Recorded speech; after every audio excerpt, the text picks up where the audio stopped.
मेरा नाम अक्षय है। आज मैं आप लोगों को एक ऐसी लड़की की कहानी सुनाने जा रहा हूँ जो शायद अपने होशो हवास से बेगानी थी, अपने बारे में कुछ नहीं जानती थी, मगर उसने मुझे जो अपने बारे में बताया और उसके साथ जो हुआ वो बिल्कुल भी ठीक नहीं हुआ था।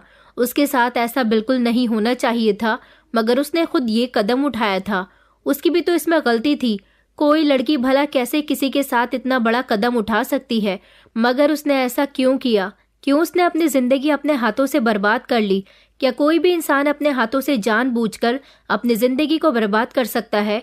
मैं आपको बताता हूँ कि उस लड़की के साथ आखिर क्या हुआ, क्यों वो ऐसे नरक तक पहुंची और क्यों वो इस कदर बर्बाद हुई कि उसने अपनी ही। मैं एक हाई क्लास फैमिली से बिलोंग करता था।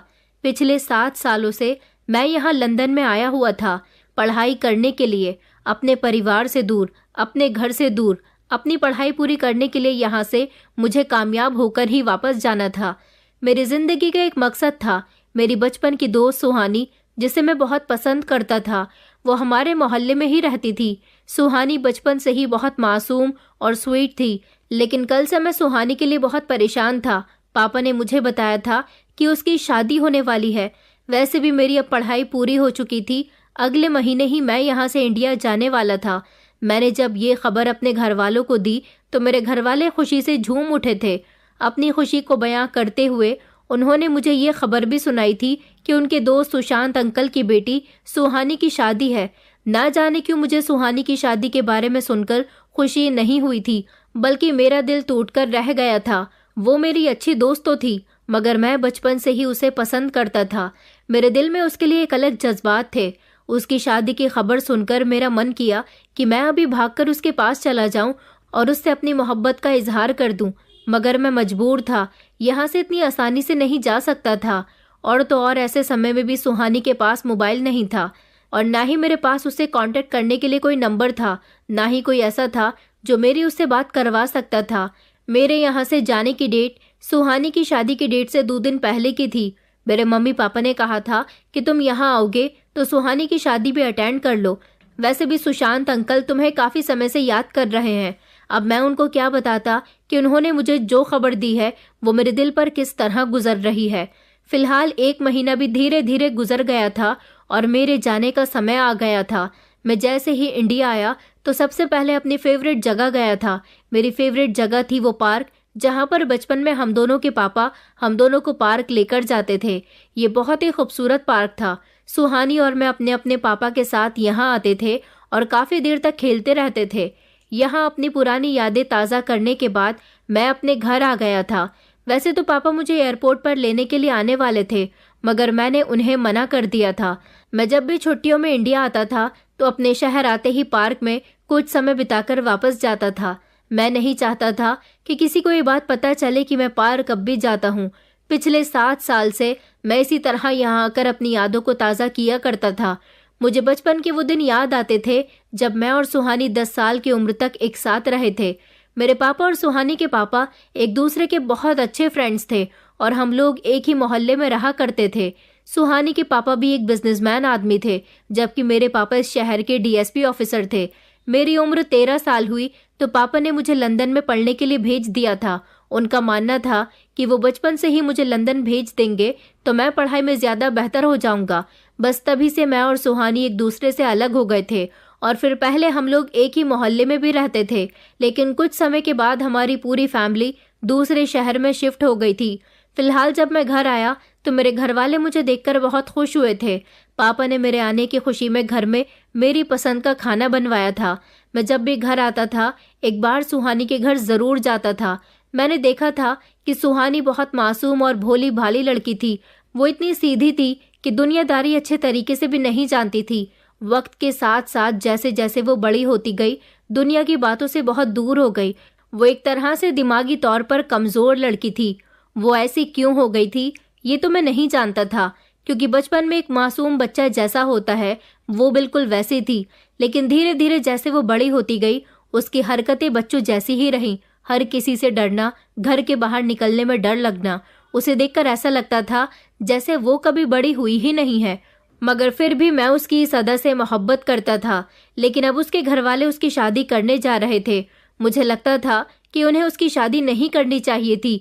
एक बार वो अपनी बेटी को ठीक तो कर लेते, तभी उनका उसकी शादी करना ज्यादा बेहतर था। पता नहीं, अब तो मैं वैसे भी उससे कई सालों के बाद देखने वाला था। सिर्फ मैंने उसके बारे में सारी बातें सुनी हुई थी। जल्दी जल्दी हम सब लोगों ने एक साथ खाना खाया और पापा ने कहा कि अब हम लोगों को सुशांत अंकल की तरफ जाना है। मैंने कहा, मगर पापा, हमें आज वहां नहीं जाना चाहिए। अब हम शादी वाले दिन ही उनके घर चलेंगे। पापा कहने लगे कि नहीं बेटा, आज सुहानी की हल्दी है, कल संगीत का फंक्शन होगा, हमें आजकल और परसों भी उनके घर पर जाना है। मम्मी पापा तो वहां जा ही रहे थे। मैं बहुत थका हुआ था, उन लोगों से मना कर रहा था, मगर वो लोग मुझे जबरदस्ती वहां ले गए। वैसे तो मेरा भी मन कर रहा था सुहानी को देखने का, लेकिन मैं अंदर ही अंदर दुखी था कि उसकी शादी होने जा रही थी। मैंने तैयार होते समय मम्मी से कहा भी था कि सुहानी की शादी सुशांत अंकल को नहीं करनी चाहिए। मम्मी चौंक कर कहने लगी कि क्यों बेटा, आखिर ऐसा कौन सा पिता होगा जो अपनी बेटी की शादी नहीं करना चाहेगा? तुम ऐसा क्यों कह रहे हो? मैंने मम्मी से कहा, क्या आप जानती नहीं हो कि सुहानी की कंडीशन कैसी है? मम्मी कहने लगी कि बेटा, तुम अब सुहानी से मिलोगे तो तुम हैरान रह जाओगे। सुहानी पूरी तरह से चेंज हो गई है। सुहानी ने अपने दोस्त भी बना लिए। अब वो पहले जैसी सीधी सादी नहीं रही, अब वो काफी मॉडर्न भी हो गई है। वो पहले जैसी बेवकूफ़ी वाली हरकतें भी नहीं करती। सुहानी से मिलकर तुम्हें लगेगा ही नहीं कि तुम उसी सुहानी से मिल रहे हो जिसे तुमने पहले देखा था। मम्मी की बात सुनकर तो मुझे सच में हैरानी हो रही थी। अब तो मैं उससे मिलने के लिए और ज्यादा एक्साइटेड था कि क्या सच में वो नॉर्मल हो गई थी। हम लोग तैयार होकर जब सुशांत अंकल के घर आए तो यहाँ एक अजीब सा माहौल था। जहाँ सबके चेहरों पर सुहानी की शादी की खुशी होनी चाहिए थी, वहाँ सबके चेहरों पर उदासी छाई हुई थी। सुहानी की मम्मी तो जोर जोर से रो रही थी, जबकि उसके भाई बहन के चेहरों पर भी एक अजीब सी उदासी छाई हुई थी। हम सब ने जब उनसे उनकी परेशानी की वजह पूछी तो हमें उन्होंने एक ऐसी बात बताई जिसे सुनकर हमारे पैरों तले से जमीन निकल गई थी, जबकि मैं तो बहुत घबरा गया था कि आखिर ये क्या हो गया। सुहानी की आज हल्दी थी, मगर आज वो घर से निकलकर ना जाने कहाँ चली गई थी। सुहानी को उसके कमरे में तैयार होने के लिए भेज दिया था, जबकि बाकी लोग अपनी अपनी तैयारी करने में बिजी थे। लेकिन जब उसे हल्दी की रस्म करने के लिए बुलाया गया तो वो अपने कमरे में मौजूद नहीं थी और इस बात को 1 घंटा गुजर गया था। सब लोग उसे ढूंढ रहे थे, जबकि घर में मेहमान आए हुए थे। सुशांत अंकल और सुहानी का बड़ा भाई उसे ढूंढने के लिए घर से निकले हुए थे। मैंने चौंक कर उन लोगों से कहा कि आखिर सुहानी कहाँ चली गई। सुहानी की मम्मी कहने लगी कि बेटा, हमें कुछ नहीं पता कि वो कहाँ गई, न जाने वो किस हाल में होगी। मैं फौरन ही घर से निकल गया और मैंने सुशांत अंकल को कॉल करके पूछा कि आप लोगों को सुहानी मिली या नहीं। वो बहुत परेशान नजर आ रहे थे। उन्होंने कहा कि नहीं बेटा, सुहानी कहीं नहीं मिल रही। 24 घंटे से पहले हम लोग पुलिस में भी उसकी गुमशुदगी की कंप्लेंट दर्ज नहीं करवा सकते। काफी देर तक वो लोग उसे ढूंढते रहे, मगर वो कहीं नहीं मिली। फिर जब हार कर वो लोग घर आए तो उन्होंने यही बताया कि कहीं सुहानी किसी लड़के के साथ तो नहीं भाग गई, मगर मेरा दिल इस बात के लिए नहीं मानता था। सुहानी किसी लड़के के साथ कैसे भाग सकती थी? सुहानी के पापा का कहना था कि ऐसा भी तो हो सकता है कि हमारी बेटी को ये लड़का पसंद न हो जिसके साथ वो शादी करना चाहती है, लेकिन ऐसी बात होती तो सुहानी इस बारे में जरूर बताती। जब उससे रिश्ते की बात की गई थी तो वो इस रिश्ते से खुश थी। किसी की समझ नहीं आ रहा था कि क्या हुआ और सुहानी का पता क्यों नहीं चल रहा था। सारी रात हम लोग इसी परेशानी में सुशांत अंकल के घर ही रहे थे। वहां पर मौजूद सारे मेहमान भी वहां से जा चुके थे। उन लोगों का कहना था कि अब यहाँ कोई शादी नहीं होगी, क्योंकि वो लड़की जवान थी, वो जरूर अपने किसी आशिक के साथ भाग गई होगी और आप लोग उसकी शादी जबरदस्ती करवाने की कोशिश कर रहे होंगे, तभी तो उसने ये कदम उठाया, वरना आपकी बेटी कहाँ जा सकती है। अब तो लोग भी तरह तरह की बातें करने लगे थे। जैसे विचार सुहानी के माता पिता के दिमाग में आ रहे थे, ऐसे ही विचार लोगों की जबान तक आ पहुंचे थे। मैं सुहानी के लिए बहुत परेशान हो रहा था। 24 घंटे भी पूरे हो चुके थे, मगर वो अभी तक घर नहीं आई थी। पुलिस में भी उसकी गुमशुदगी की कंप्लेंट दर्ज करवा दी गई थी। पुलिस भी उसे हर जगह तलाश करती रही, मगर उसका कोई सुराग नहीं मिल रहा था। 2 दिन इसी तरह से गुजर गए।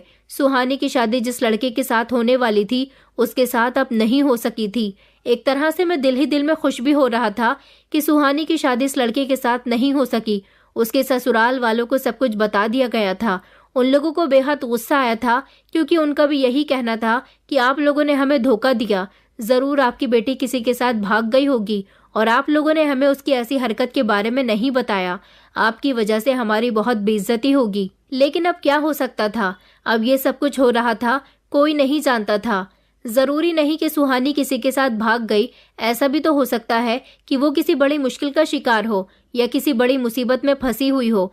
मेरा दिल नहीं मानता था कि वो जानबूझकर घर से भागी होगी। जरूर उसके साथ कुछ बुरा हुआ है, मुझे ही उसे अब तलाश करना होगा। उसका तो कोई दोस्त भी नहीं था जिससे मैं उसके बारे में कुछ पूछ सकता। फिर मुझे याद आया कि मुझे मम्मी ने बताया था कि इस दौरान सुहानी बदल गई थी, उसने अपने दोस्त भी बना लिए थे। मैंने फौरन ही इस बारे में सुहानी की छोटी बहन से पूछा, क्योंकि उसकी छोटी बहन भी जरूर उसके दोस्तों के बारे में कुछ न कुछ जानती होगी। उसकी छोटी बहन का नाम प्रिया था। प्रिया ने बताया कि सुहानी सच में इन दिनों बदल गई थी। पिछले 1 साल से वो इतनी ज्यादा बदली हुई थी कि घर में सब लोग उसके लिए बेहद हैरान थे। उसने पापा से मोबाइल खरीदने की जिद की थी। उसने बताया था कि उसकी कुछ फ्रेंड्स बन गई हैं और वो लड़कियां कॉलेज की ही हैं। उसने अपना कपड़े पहनने का तरीका भी बिल्कुल बदल लिया था, यहाँ तक कि उसने अपनी बॉडी लैंग्वेज को भी बदल लिया था। ऐसा लगता ही नहीं था कि वो सुहानी है। सुहानी अब घर वालों के साथ कम समय बिताने लगी थी, वो रेगुलर कॉलेज भी जाने लगी थी। हम सब लोग यकीन नहीं कर पा रहे थे, जो हम देख रहे हैं वो सब सही है। सुहानी ने खुद को पूरी तरह से चेंज कर लिया था, यहाँ तक कि वो सोशल मीडिया अकाउंट भी इस्तेमाल करने लगी थी। कॉलेज में उसका ज्यादा मन लगने लगा था। कौन लड़कियां उसकी दोस्त थीं ये तो मैं नहीं जानती, मगर वो लड़कियां कभी हमारे घर नहीं आईं, ना ही हम में से किसी ने उनको देखा है। सुहानी ने उन लड़कियों के बारे में 1-2 बार बात की थी। प्रिया की पूरी बात सुनने के बाद मुझे एक अंदाजा तो हो गया था कि सुहानी के सोशल मीडिया अकाउंट थे, और उसके सोशल मीडिया अकाउंट से ही मैं उसके दोस्तों का पता लगा सकता था कि आखिर इसका कौन कौन दोस्त है। शायद उसके दोस्तों को उस बारे में कुछ पता हो। मैंने अपने लैपटॉप पर उसका सोशल मीडिया अकाउंट निकाला और उसके फॉलोवर्स चेक करने लगा। उसकी फॉलोवर्स लिस्ट में मैंने देखा था कि बहुत सारे लड़के थे, मगर अब मुझे कुछ भी करके सुहानी का सोशल मीडिया अकाउंट हैक करना था। ये काम मैं नहीं कर सकता था। पुलिस वैसे भी सुहानी की तलाश कर रही थी। ये सोशल मीडिया अकाउंट सुहानी को ढूंढने में हमारी काफी मदद कर सकता था, इसलिए मैंने पुलिस को सुहानी के सोशल मीडिया अकाउंट के बारे में बताया। पुलिस ने अपने हैकर्स के थ्रू सुहानी का सोशल मीडिया अकाउंट हैक कर लिया था, जिसके जरिए हमें पता चला कि सुहानी की कुछ लड़कों के साथ चैटिंग भी थी। वो चैटिंग मैंने पढ़ी तो बड़ी ही अजीब सी चैटिंग थी। भले ही सुहानी ने लड़कों के साथ चैटिंग की थी, मगर उस चैटिंग में मैंने देखा था कि वो लड़के सुहानी से फ्लर्टिंग की बातें कर रहे थे, लेकिन उसमें उसका कोई भी ऐसा मैसेज नहीं था जो ये बात प्रूफ कर सके कि सुहानी भी उनकी फ्लर्टिंग को बढ़ावा दे रही थी, बल्कि वो नॉर्मली बात कर रही थी जिस तरह अनजान लोग एक दूसरे से बातें करते हैं। उन लोगों की बड़ी ही अजीब सी चैटिंग थी। 2-3 लड़कों से सुहानी की चैटिंग हो रखी थी। उसमें कुछ लड़कियां भी थीं जिन जिन लड़कों से सुहानी ने बातें की थी, जिसमें एक लड़की का अकाउंट नेहा सक्सेना के नाम से था तो दूसरी लड़की का नाम अंजलि भारद्वाज के नाम से था। ये दोनों ही लड़कियां सुहानी की कॉलेज वाली दोस्त थीं, मगर ये लड़के कौन थे ये मेरी कुछ समझ नहीं आ रहा था। फिलहाल पुलिस ने इन लड़कों की तलाश जारी रखी थी, जबकि इन लड़कियों की इन्फॉर्मेशन भी निकाली जा रही थी कि ये लड़कियां कहाँ रहती हैं और ये जरूर सुहानी के बारे में कुछ जानती होंगी। इन लड़कियों के अलावा सुहानी का और कोई भी दोस्त नहीं था, यहाँ तक कि वो अपने भाई बहन से भी ज्यादा बातचीत नहीं करती थी। बस उसकी बहन हमेशा उस पर नजर रखती थी। 3-4 दिन गुजर गए तो पुलिस ने बताया कि उन लड़कियों के बारे में भी पता चल गया जो सुहानी के दोस्त हैं। उन लड़कों के बारे में भी पता चल गया जिनकी सुहानी से सोशल मीडिया अकाउंट पर चैटिंग हुई थी। वो इसी शहर के लड़के हैं। उनमें से एक लड़के को पुलिस ने अपनी हिरासत में भी ले लिया था। जब उस लड़के से पूछताछ की गई तो वो बहुत झूठ बोलने की कोशिश कर रहा था, लेकिन पुलिस समझ जाती है कि कौन कितने प्रतिशत सच बोल रहा है और कितने प्रतिशत झूठ। पुलिस वालों को उस लड़के पर कुछ शक हुआ था, इसलिए उन्होंने अपने तरीके से जब उससे पूछताछ की तो उसने पुलिस को एक ऐसी बात बताई जिसे सुनकर हम सब के होश उड़ गए थे। सुहानी कहाँ थी वो ये बात बहुत अच्छे से जानता था। जब उस लड़के ने हमें पूरी बात बताई तो हमें अपने कानों पर विश्वास नहीं हो रहा था। सुशांत अंकल तो इस समय गुस्से से आग बबूला हो गए थे। उस लड़के ने हमें अपने बाकी साथियों के बारे में भी बताया। उन लड़कियों को भी हिरासत में ले लिया गया था। उनसे भी पूछताछ हुई तो उन्होंने भी डर की वजह से अपनी सारी सच्चाई उगल दी थी। उसी लड़के ने अपने बाकी सारे साथियों का नाम भी बता दिया और फिर उन लोगों ने हमें सुहानी कहाँ है उस जगह का नाम बताया। जब हम पुलिस के साथ वहां पहुंचे तो हमें सुहानी वहां बड़ी गंभीर हालत में मिली थी। उसे जल्द से जल्द वहां से निकाल कर अस्पताल में एडमिट करवाया गया। वहां ना जाने कब से वो कैद थी और वहां ना जाने उसके साथ क्या क्या हुआ था। पुलिस अपनी तहकीकात कर रही थी। उन सभी लड़कों को अरेस्ट कर लिया गया था, लेकिन मैं इधर सुहानी के लिए इतना परेशान था कि मैं लगातार सुहानी के साथ अस्पताल में ही रहा। वो पिछले 2 दिन से बेहोश थी और अभी भी उसको होश नहीं आ रहा था। डॉक्टर ने बताया कि उसकी कंडीशन बहुत सीरियस है, उसे होश आने में समय लग सकता है। आधे घर वाले अस्पताल में थे और आधे घर वाले पुलिस स्टेशन के चक्कर लगा रहे थे, क्योंकि आरोपी अभी भी सारी सच्चाई उगलने को तैयार नहीं थे। उन्होंने अपनी मारपीट के बाद इतना तो बता दिया था कि सुहानी कहाँ है, मगर उन्होंने उसके साथ क्या क्या किया उसके बारे में अभी कुछ नहीं बताया था। फिलहाल ये लोग सारी सच्चाई बता ही देंगे, मगर मैं तो सुहानी के होश में आने का इंतजार कर रहा था, क्योंकि पुलिस को भी सुहानी के होश में आने का बेसब्री से इंतजार था और पुलिस उसका बयान लेना चाहती थी। लेकिन 2 दिन बाद सुहानी होश में आ गई थी। जब वो होश में आई और उसकी तबीयत कुछ बेहतर हुई तो हम लोगों ने सुहानी से बात करने की कोशिश की। उसकी कंडीशन बहुत खराब थी, लेकिन उसके बयान बहुत ज़रूरी था। उसकी सारी सच्चाई जानना हम सब के लिए ही नहीं बल्कि उसके लिए भी बहुत ज़रूरी था। वो इस तरह की बात करने के लिए तैयार तो नहीं थी, मगर उसकी हालत बहुत बुरी हो रही थी। होश में आने के बाद सुहानी ने अपने बारे में कुछ इस तरह की कहानी सुनाई। उसने बताया कि मैं आप लोगों की तरह एक मामूली सी इंसान हूँ। मैं भी तो आपकी ही तरह नॉर्मल जिंदगी गुजार रही थी, मगर दुनिया वालों को शायद ये मंजूर नहीं था। कोई नहीं चाहता था कि मैं नॉर्मल जिंदगी गुजार सकूं। हर कोई मुझे बातें सुनाने में कभी कमी नहीं करता था। बचपन से लेकर जवान होने तक मैंने अपने भाई बहन तक के बहुत सारे ताने सुने थे। अगर मैं अपने दिमाग से कमज़ोर थी तो इसमें मेरी कोई गलती नहीं थी। भगवान ने ही शायद मुझे ऐसा बनाया था। मैं हमेशा से ही अपने भाई बहन की मजाक का निशाना बनती थी। हर बार मुझे ये एहसास दिलाया जाता था कि मैं नॉर्मल नहीं हूँ। मैं हर किसी की बात बड़ी आसानी से मान जाती थी। मेरे माता पिता तक मुझे अपने साथ कहीं लेकर नहीं जाते थे, क्योंकि मुझ में लोगों से बोलने का सेंस नहीं था। मुझे खाने पीने का सेंस नहीं आता था। आज के दौर की तरह रहने का तरीका नहीं आता था। मैं बहुत सीधी हूँ।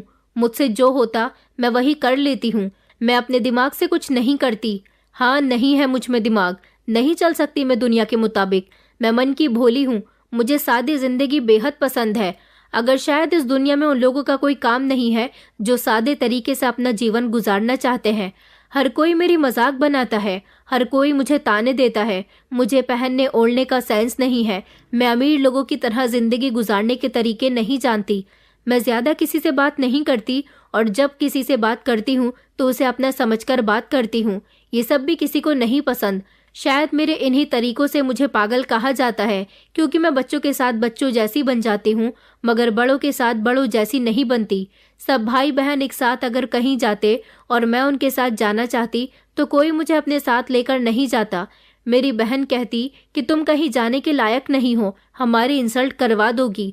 मैं अपना दिल महसूस कर रह जाती थी।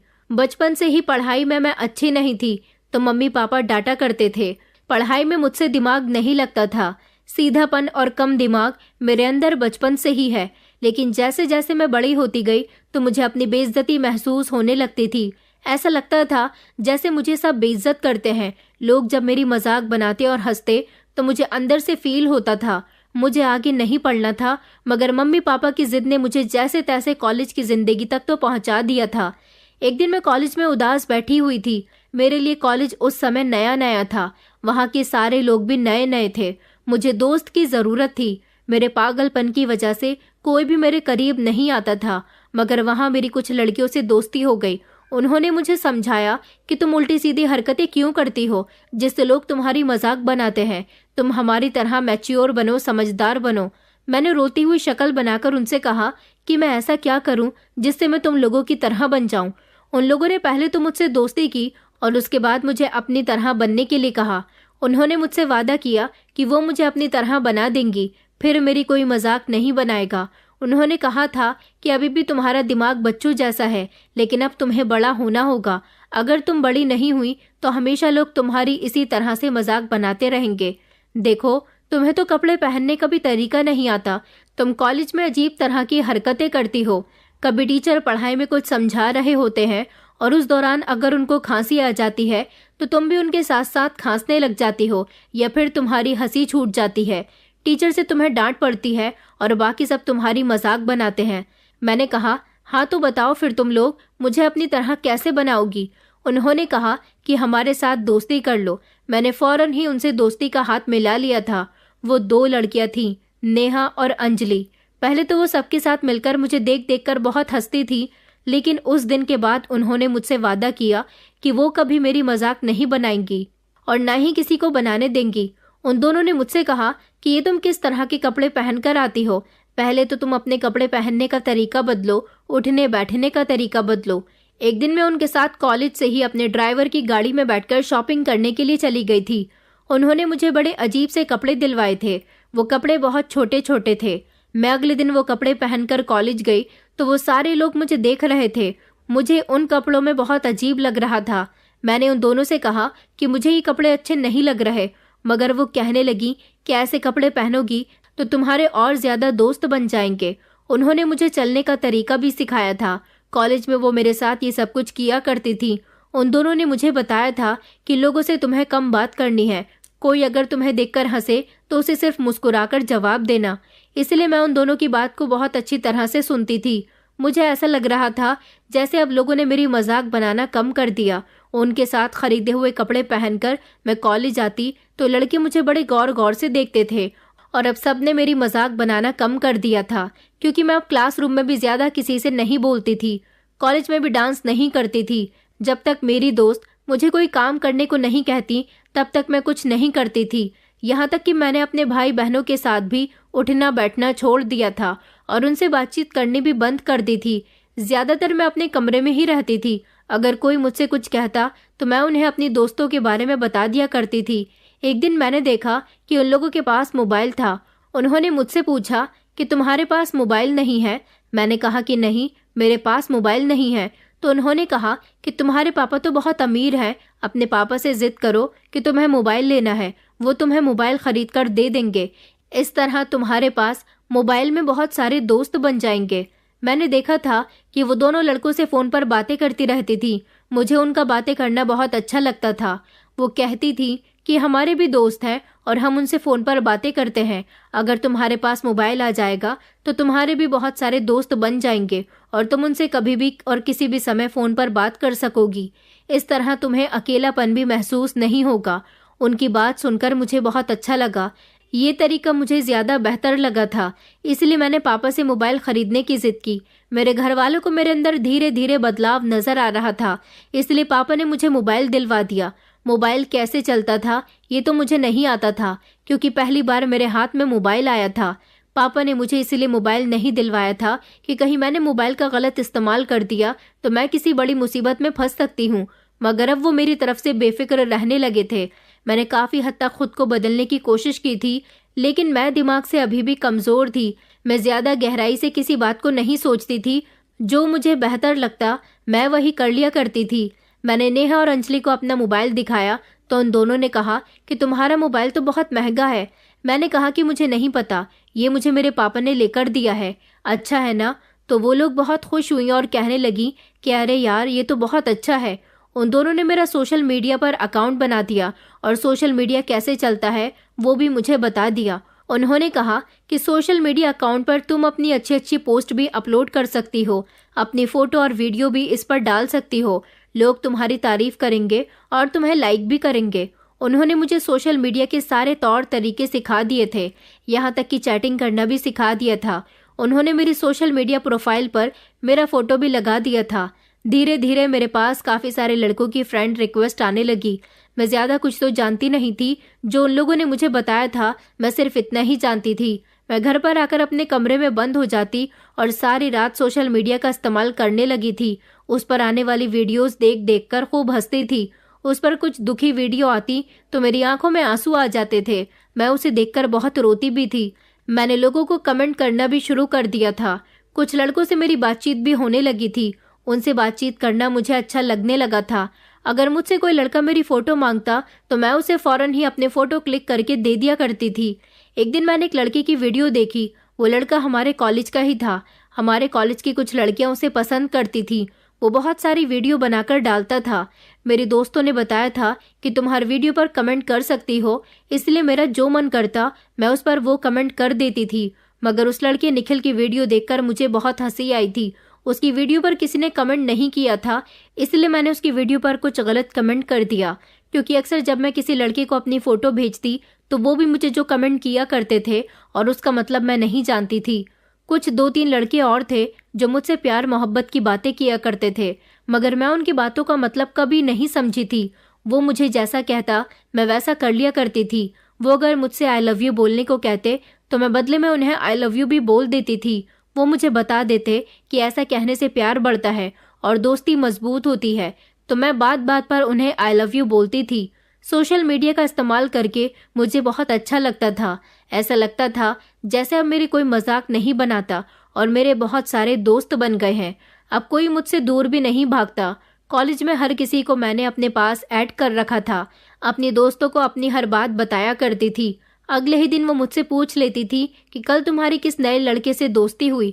एक दिन मेरे दोस्तों ने कहा कि तुम अपने घर कॉल करके बोल दो, आज तुम्हें घर आने में देर हो जाएगी। मैंने उनके कहने के मुताबिक मम्मी को कॉल करके बोल दिया था कि मैं घर देर से आऊंगी। मम्मी ने मुझसे बदले में ये भी नहीं पूछा कि तुम्हें देर क्यों हो जाएगी, क्योंकि मुझे इस घर में कोई सीरियस नहीं लेता था। हर कोई मुझसे दूर रहना ही पसंद करता था। एक माँ के लिए अपनी हर औलाद बराबर होती है, लेकिन मैं अपनी माँ के लिए वो औलाद थी जो मुझसे अपनी जान छुड़ाना चाहती थी, जिन्हें अपनी वो बेटियां पसंद है जो टैलेंटेड है और नॉर्मल है। फिलहाल मैंने खुद को काफ़ी मॉडर्न भी कर लिया था। मेरे दोस्तों ने कहा था कि अच्छे से कपड़े पहनकर आना। मैं अच्छे से कपड़े पहनकर उनके साथ चली गई थी। वो लोग मुझे बार में ले गई थी। वहाँ सारे लड़के लड़कियाँ आपस में डांस कर रहे थे। उन्होंने मुझसे कहा कि यहाँ लड़कों के साथ डांस करने में बहुत मज़ा आता है। मैं भी उनके साथ डांस करने लगी। थोड़ी ही देर गुजरी तो मेरे सोशल मीडिया अकाउंट वाला एक लड़का विहान और उसके साथ 2 लड़के राहुल और पंकज भी साथ थे। वो दोनों मुझसे सोशल मीडिया पर बातें किया करते थे। वो लोग भी वहाँ पर आ गए और उन्होंने मेरे साथ खूब मिलकर डांस किया। पंकज मुझे बहाने से अपने साथ एक तरफ ले गया। उसने मुझे सिगरेट पीने के लिए दिया, मगर मैंने उसे मना किया। उसने कहा कि इसे पीकर बहुत मज़ा आता है, एक बार पीकर तो देखो। मैंने जैसे ही सिगरेट मुंह से लगाया तो मुझे खांसी उठने लगी थी, मगर वो ज़बरदस्ती मुझे सिगरेट पिलाने लगा। उसी समय नेहा मेरे करीब आई और मेरा हाथ पकड़कर मुझे डांस करने के लिए ले गई। बार में उस समय निखिल भी आया हुआ था। वो दूर से खड़ा हुआ मुझे देख रहा था। पंकज, राहुल और विहान से कुछ बात कर रहा था। थोड़ी ही देर के बाद वो तीनों भी हमारे साथ डांस करने के लिए आ गए, मगर डांस के दौरान वो तीनों मुझे अजीब अजीब जगह से छूने की कोशिश कर रहे थे। मैंने उन लोगों से कहा कि मुझे घर जाना है, मुझे बहुत घबराहट हो रही है, मगर उन्होंने मुझे जाने नहीं दिया। वो बार बार मुझसे डांस करने की जिद करने लगे। यहाँ तक कि नेहा और अंजलि भी मेरी बात नहीं सुन रही थी। बड़ी मुश्किल से उन लोगों ने मुझे घर जाने के लिए छोड़ा था। मैं जब घर आई तो मुझे पता चला कि अगले दिन मुझे लड़के वाले देखने के लिए आ रहे हैं। मम्मी पापा ने मुझे घर से बाहर निकलने के लिए मना कर दिया था। मुझे बहुत खुशी हो रही थी कि मेरी भी शादी होगी। मैंने फौरन ही अपनी ये खुशी अपने दोस्तों के साथ शेयर की। नेहा और अंजलि को कॉल करके बता दिया कि मेरी शादी होने वाली है, कल मुझे लड़के वाले देखने आ रहे हैं। वो लोग इस बात से बहुत खुश हुई थी। उन्होंने कहा था कि इस पर तो पार्टी बनती है। मैंने कहा कि हाँ, मैं तुम लोगों को बहुत अच्छी पार्टी दूंगी। मम्मी ने मुझे समझाया था कि जैसे अब तुम रहने लगी हो, लड़के वालों के सामने बिल्कुल उसी तरह से पेश आना। किसी के सामने फालतू बातें मत करना, बस खामोशी से बैठी रहना। अगर वो तुमसे कोई सवाल पूछे तो उसका जवाब बहुत नरमी और मासूमियत से देना। मम्मी के कहने के मुताबिक मैंने बिल्कुल ऐसा ही किया था। पहली बार मम्मी ने मुझे इतने प्यार से कुछ समझाया था। उनकी बात मेरे दिमाग में बहुत अच्छे से बैठ गई थी, वरना हमेशा वो मुझे गुस्से से ही हर बात समझाया करती थी। लड़के वालों ने मुझे पसंद कर लिया था और शादी की डेट भी जल्दी ही रख दी गई थी। घर में शादी की तैयारियां शुरू हो गई थी। रिश्ता लग जाने के बाद घर से निकलना मेरे लिए कम हो गया था। पढ़ाई में तो मैं वैसे भी ज़्यादा अच्छी नहीं थी, लेकिन फिर भी पापा ने मेरा कॉलेज में एडमिशन इसलिए करवा दिया था ताकि मैं घर से बाहर निकलकर दुनिया के तौर तरीके देख सकूं, खुद को बदल सकूं। मेरे धीरे धीरे बदलने से पापा को यही लगा था कि उनका मुझे कॉलेज भेजने वाला तरीका बिल्कुल सही था। मेरी अभी भी बहुत सारे लड़के लड़कियों से चैटिंग होती थी।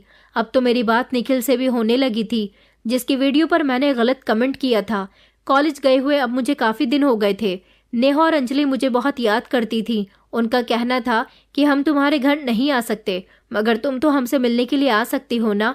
एक दिन मैं उनसे चोरी चुपके मिलने के लिए चली गई। उन्होंने कहा था कि तुम्हारी शादी की खुशी में हमें तुमसे गिफ्ट चाहिए। मैंने उनसे कहा कि हाँ बताओ, तुम लोगों को क्या चाहिए। उन्होंने कहा कि हमें 50,000 रुपये की ज़रूरत है। वो मेरी तरह अमीर घर की लड़कियां नहीं थीं। 50,000 रुपये मेरे पास उस समय नहीं थे। मैंने पापा से 50,000 रुपये मांगे तो उन्होंने मुझे इतने पैसे देने से इनकार कर दिया। उनका कहना था कि तुम्हें जो कुछ भी लाना है वो अपनी मम्मी के साथ जाकर ले आना। इतने पैसे मैं तुम्हारे हाथ में नहीं दे सकता। आखिर तुम्हें क्या करना है। मगर मैंने नेहा और अंजलि के कहने के मुताबिक ये बात किसी को नहीं बताई थी कि वो पैसे मुझे उन दोनों को देने हैं।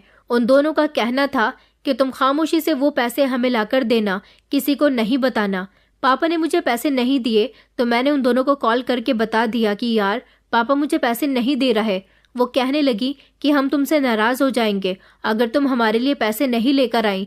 तो मैंने कहा कि मैं पैसे कहाँ से लेकर आऊँ, पापा मुझे इतने पैसे नहीं दे रहे। मेरे पास अभी 10,000 रुपये पड़े हुए हैं, मैं वो लेकर आ जाती हूँ। मगर वो कहने लगी कि नहीं, तुम्हारी शादी होने जा रही है और वो भी इतने अमीर लड़के से। 10,000 रुपये में हम लोग तुमसे इम्प्रेस नहीं होंगे, पूरे 50,000 रुपये लेकर आओ। अरे तुम तो इतनी अमीर लड़की हो, तुम्हारे घर में तो जगह जगह पैसे रखे हुए होंगे, तुम्हें पता होगा तुम्हारे मम्मी पापा पैसे कहाँ रखते हैं। अपनी मम्मी के पर्स से पैसे चुरा लो, तुम्हारी मम्मी को थोड़ी ना तुम पर शक होगा कि पैसे तुमने चुराए हैं। मैंने कहा कि अच्छा ठीक है, मैं मम्मी के पास से पैसे चुरा लूंगी। उन्होंने कहा मगर ध्यान से पैसे चुराना, अगर तुम पकड़ी तो हम लोगों का नाम मत लेना कि हमने तुमसे पैसे लाने के लिए कहा था। मैंने कहा कि अच्छा मैं किसी से कुछ नहीं कहूँगी। मैं खामोशी से अपनी मम्मी के कमरे में गई। मैंने मम्मी से एक दो बातें की। मम्मी बाथरूम में नहाने के लिए चली गई थी तो मैंने जल्दी से मम्मी की अलमारी में उनका पर्स तलाश किया जिसमें उनके पैसे रखे हुए थे और जल्दी से मैंने मम्मी के पर्स से पैसे चुरा लिए। मगर मम्मी के पर्स में कुल 30,000 रुपये ही रखे हुए थे। 10,000 मेरे पास थे। वो 40,000 लेकर मैं उनके पास चली गई और उनसे कहा कि मैंने मम्मी के पास से पैसे चुरा लिए और जो मेरे पास पैसे थे वो भी इसमें रख दिए। अभी भी 10,000 रुपये कम पड़ रहे हैं। वो लोग कहने लगी कि अभी भी तुम 10,000 रुपये कम लेकर आई हो। चलो ठीक है, कोई बात नहीं। उन लोगों ने वो पैसे रख लिए। थोड़ी देर उन्होंने मुझसे बात की और फिर मुझे मेरे घर जाने के लिए कहा था। कुछ दिन और इसी तरह से गुजर गए। मैं अभी भी सोशल मीडिया का इस्तेमाल कर रही थी। निखिल ने फिर से अपनी दूसरी वीडियो अपलोड की। मैंने हर वीडियो की तरह उसकी इस वीडियो पर भी बहुत ही गलत कमेंट किया था। अब की बार मैंने इतना गलत कमेंट किया था कि शायद उसे बहुत बुरा लगा था और मेरे ही कमेंट पर लोग उसकी मजाक बनाने लगे थे। मैं तो ऐसी ही थी, मैं जैसा लोगों को करते हुए देखती थी खुद भी वैसा ही करने की कोशिश करती थी। उस दिन मेरी हल्दी का दिन था जब नेहा ने मुझे कॉल की। वो मुझसे कहने लगी कि यार तुम इतने दिनों से कहाँ हो, हम सारे दोस्तों ने तुम्हारे लिए बैचलर पार्टी रखी है, चलो जल्दी से घर से बाहर निकल कर आओ, हम लोग तुम्हें लेने के लिए आ रहे हैं। मैंने कहा कि आज मेरी हल्दी है और मैं तैयार हो रही हूँ। वो कहने लगी कि अरे हमने तुम्हारे लिए इतने प्यार से बैचलर पार्टी रखी है, अगर बैचलर पार्टी में तुम नहीं होगी तो पार्टी अधूरी रहेगी। मैं उनके कहने में बड़ी आसानी से आ गई और मैं उसी समय घर से निकल गई। उस समय सब लोग अपने अपने कामों में बिजी थे, इसलिए मुझे कोई नहीं देख सका। मैं उन लोगों के साथ चली गई थी, मगर वो लोग मुझे जहाँ लेकर गई थी वहाँ बैचलर पार्टी नहीं हो रही थी, जबकि एक मामूली सा खंडर था। मुझे यहाँ पर आकर डर लगने लगा। मैंने उनसे कहा कि तुम लोगों ने यहाँ पार्टी रखी है, तो वो हंसने लगी। तभी वहाँ पर निखिल, पंकज, राहुल और विहान भी आ गए। मैंने कहा कि चलो पार्टी शुरू करते हैं। सब लोग आ गए हैं। तभी निखिल जोर जोर से हंसने लगा। वो धीरे धीरे चलता हुआ मेरे करीब आया और उसने मेरे मुंह पर एक जोरदार थप्पड़ मार दिया।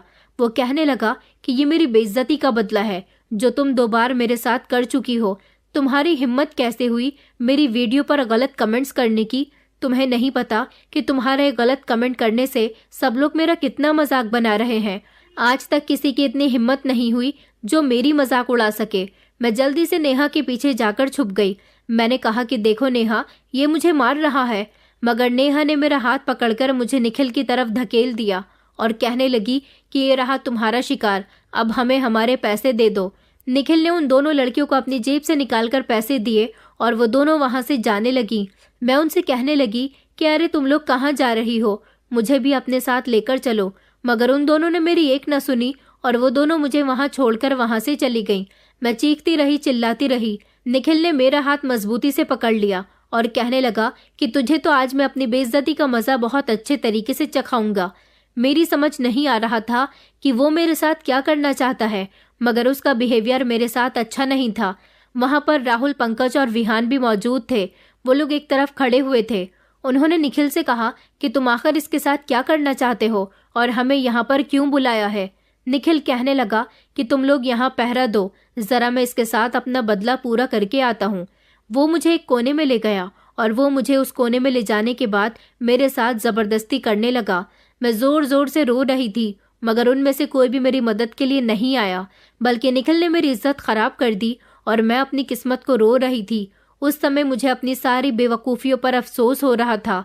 निखिल जब मेरी जिंदगी बर्बाद करने के बाद उन तीनों के पास गया तो वो तीनों कहने लगे कि हमें तुमने यहाँ पहरे के लिए बुलाया था। बात तो ये तय हुई थी कि यहाँ पार्टी हो रही है और तुम इस पार्टी के हमें पैसे दोगे, मगर अब हमें पैसों के साथ साथ वही सब कुछ करना है जो तुमने भी किया, क्योंकि हम लोगों की डील में ये बात शामिल नहीं हुई थी। तुमने कहा था कि तुम सिर्फ सुहानी को तंग करना चाहते हो, मगर अब तुमने बहुत गलत कर दिया। इस सब में हम सब फंस सकते हैं, तो क्यों ना हम सब भी वही करें जो तुमने किया। विहान के ऐसा कहने पर राहुल और पंकज ने भी उसकी हाँ में हाँ मिलाई थी और फिर एक एक करके उन तीनों ने भी मेरी इज्जत खराब कर दी। मेरी हालत बहुत खराब हो गई थी। 2 दिन तक उन लोगों ने मेरा इस्तेमाल किया। मुझे वहां पर कैद करके और मेरे हाथ पैरों को बांधकर रखा गया। लेकिन फिर जब उन्हें लगने लगा कि मैं भूखी प्यासी और अधमरी हालत में काफी लाचार हो चुकी हूँ और अब मैं किसी भी समय इस दुनिया से जा सकती हूँ, तो वो लोग मुझे वहां पर छोड़कर चले गए। उनका मानना था कि मैं यहाँ बंधे बंधे मर जाऊंगी और कोई मुझे यहाँ इस खंडर में तलाश करने के लिए नहीं आएगा, मगर मेरी जिंदगी अभी बाकी थी, इसलिए आप लोगों ने मुझे आकर बचा लिया। ये कहकर सुहानी बुरी तरह से तड़प तड़प कर रोने लगी। सुहानी का कहना था कि ये सब कुछ आप लोगों की वजह से हुआ है, मगर हमारे समाज में कई लड़के लड़कियां ऐसे होते हैं जो बहुत सीधे और मासूम होते हैं, जो दुनिया की तेज रफ्तार को नहीं पकड़ पाते और वक्त से पीछे चलते हैं, जिन्हें दिखावा बिल्कुल पसंद नहीं होता, सादा मिजाज होता है, जिन्हें शो ऑफ करना नहीं आता, लेकिन दुनिया वाले उन्हें ताने दे देकर जहनी मरीज बना देते हैं। मेरे साथ बचपन से लेकर जवानी तक यही तो हुआ। माँ बाप कहीं साथ लेकर नहीं जाते कि ये तो लोगों के सामने हमारी नाक कटवा देगी। भाई बहन मुंह नहीं लगाते, कहते कि मैं उनके दोस्तों में उनकी इंसल्ट करवा दूंगी। ये दुनिया ही है जिनकी मिसाल दे देकर हमें समझाया जाता है कि 4 लोग देखेंगे तो क्या कहेंगे, ऐसा मत करो वैसा मत करो। उसे ढेर सारे ताने दे देकर और बातें सुनाकर एक तरह से जिद्दी बना देते हैं। माँ बाप क्यों नहीं समझते कि हर बच्चा अपने आप में अलग होता है, उसकी अपनी एक अलग पहचान होती है। और मेरे माँ बाप ने भी मुझे कभी नहीं समझा कि मैं क्या चाहती हूँ। जब मैं उनके मुताबिक न बन सकी तो उन्होंने किसी सामान की तरह एक तरफ को डाल दिया और ऐसे में उस इंसान को अपने आप से ही नफरत होने लगती है। एक तरह से सुहानी बिल्कुल ठीक कह रही थी। अगर हमारे आसपास कोई सुहानी की कंडीशन जैसा लड़का या फिर लड़की मौजूद है तो हमें उसे सपोर्ट करना चाहिए, ना कि उनको ताने सुनाने चाहिए। सुहानी की कहानी सच में बहुत गंभीर थी। उसके माता पिता उसकी पूरी कहानी सुनने के बाद शर्मिंदगी महसूस कर रहे थे कि उन्होंने अपनी बेटी का ध्यान क्यों नहीं रखा। उसकी बेबस जिंदगी को और ज्यादा बेबस बना दिया। पुलिस भी और हम सब लोग भी सुहानी की कही हुई एक एक बात को अच्छी तरह से सुन चुके थे। सुहानी के सारे आरोपियों को गिरफ्तार कर लिया गया था। उनको कड़ी से कड़ी सजा दी गई थी। सुहानी जो अभी तक जिंदा थी, मगर उसकी आंखों में जो जज्बात थे वो खत्म हो चुके थे। एक मैं था जो अपने दिल में उसके लिए आज भी मोहब्बत लेकर बैठा हुआ था। सुहानी कुछ दिन बाद जब रिकवर होकर घर वापस आई तो मैंने अपने पेरेंट्स से कहकर उसके लिए रिश्ता भेज दिया था। हालांकि मेरे घर वालों को मेरा ये फैसला पसंद नहीं आया था, मगर मेरा मानना था कि उस जैसी लड़की को अगर हम जीने का मौका नहीं देंगे तो फिर वो दोबारा से बिखर जाएगी। और मैं तो उससे प्यार करता था। इतना सब कुछ हो जाने के बाद भी मैं उससे प्यार करता हूँ। सुहानी ने मेरा रिश्ता जाने पर इनकार कर दिया था, लेकिन मैंने उसे मना लिया। मैंने उसे अपनी मोहब्बत का यकीन दिलाया। वो पूरी तरह से टूट गई थी, मगर मैंने उसे संभाला, जितना हो सके उसे तसल्ली दी। और उस हादसे के बाद से सुहानी दिन ब दिन नॉर्मल होती गई और आज तक सुहानी मेरे साथ नॉर्मल है। आज इस बात को 7 साल गुजर गए। मेरी पत्नी के साथ मेरी जिंदगी बहुत अच्छी गुजर रही है। मैंने उसे एक तरह से दोबारा जिंदगी वापस दे दी और फिर मुझे भी तो मेरी मोहब्बत मिल गई। जितना हो सके हमें ऐसे लोगों का साथ देना चाहिए, ना कि उन्हें ताने सुनाकर उनकी जिंदगी को उनसे नफरत महसूस करवानी चाहिए। कभी कभी इंसान अपने अंदर के दर्द को इस अंदाज में छुपाता है कि दूसरे उसकी हकीकत को जान नहीं पाते और वो बस अपने आप को बेहतर दिखाने की कोशिश करता है। मेरे दिल में एक अजीब सा एहसास है, जैसे वो अभी भी किसी और रास्ते की तलाश में है। मेरी पत्नी, जो शायद मेरे साथ रहती तो है, मगर अपने आप को और ज्यादा बेहतर बनाने की कोशिशों में लगी रहती है। मैंने उसे समझाने की बहुत कोशिश की है कि तुम जैसी भी हो, मेरे लिए बहुत अच्छी हो। मुझे तुम इसी तरह से अच्छी लगती हो। तुम्हें मेरे लिए बदलने की कोई ज़रूरत नहीं है। दोस्तों, उम्मीद करती हूँ आपको हमारी कहानी पसंद आई होगी। कहानी पसंद आई है तो वीडियो को लाइक करें, चैनल पर नए हैं तो चैनल को सब्सक्राइब करें और हाँ, नोटिफिकेशन बेल को ज़रूर दबाएं ताकि अगली अपडेट सबसे पहले आपको मिले।